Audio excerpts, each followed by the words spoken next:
Our second series here, we're going to start with another big power leg movement, working the glutes and hamstrings, lower back, and then we're going to hit some speed bands. All right, so this is another movement that's similar to our deadlift. You initiate this the same way. So Jesse's going to show us a few of these first in full speed. This is our dumbbell swing. Notice it's not a full squat, and the weight is just floating up, and there's an acceleration and a speed to his movement. So breaking this movement down. So start with your hips just about under the hips or outside the hips. You're going to be nice and tall. You're going to initiate by pushing those hips back. Quarter squat, not a half squat, not even a full squat. So pushing those hips back, nice long spine. You can see he has a nice flat back. And always keep the shoulders over the hips. A common problem that I've seen is the weight pulls the shoulders down below the hips, and then you use too much of your back. Yeah, this is why we have to be really careful. It's not really going to be straining your lower back if you do it correctly. And then you're just basically standing up there. You're going to notice he throws those hips forward.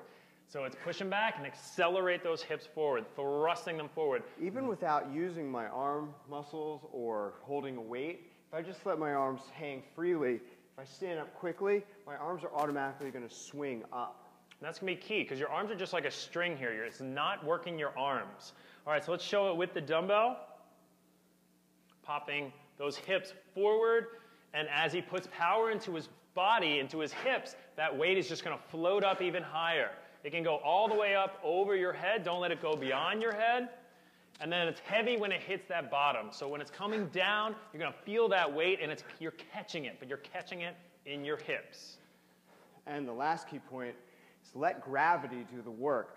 Let it swing down. Don't bring it down slowly. This is not a shoulder lift.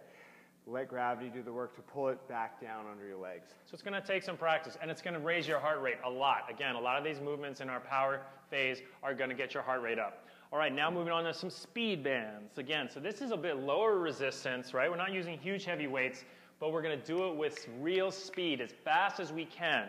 All right, so anchor your band on something nice and strong, ideally about hip level or between shoulders and hips. Step back until you have tension on the strap. Don't start it when you don't have tension. We don't want any slack in our strap there. So he's going to step back,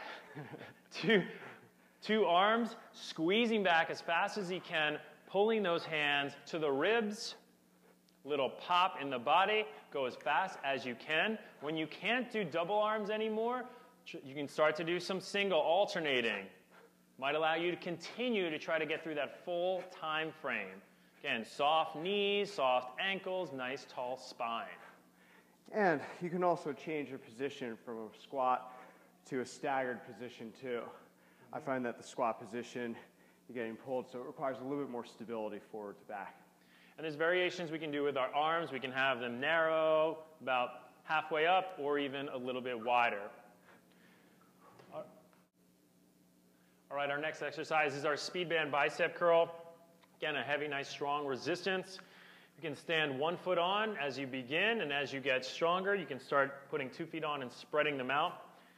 This is just like our regular curls, keeping those elbows down, biceps glued to your sides, and you're just lifting through the hands. We're going to do doubles as fast as we can, and then when we burn out, start going to singles. Notice the speed. He's going as fast as he can. His heart rate's lifting. His arms are working doubly hard here. Nice. Still go full range of motion, right? A lot of people start to do little ones and not go as high or not drop their arms down. Still want full range of motion here. So don't give up form for speed this month. Just make sure you have the right resistance that you can do both.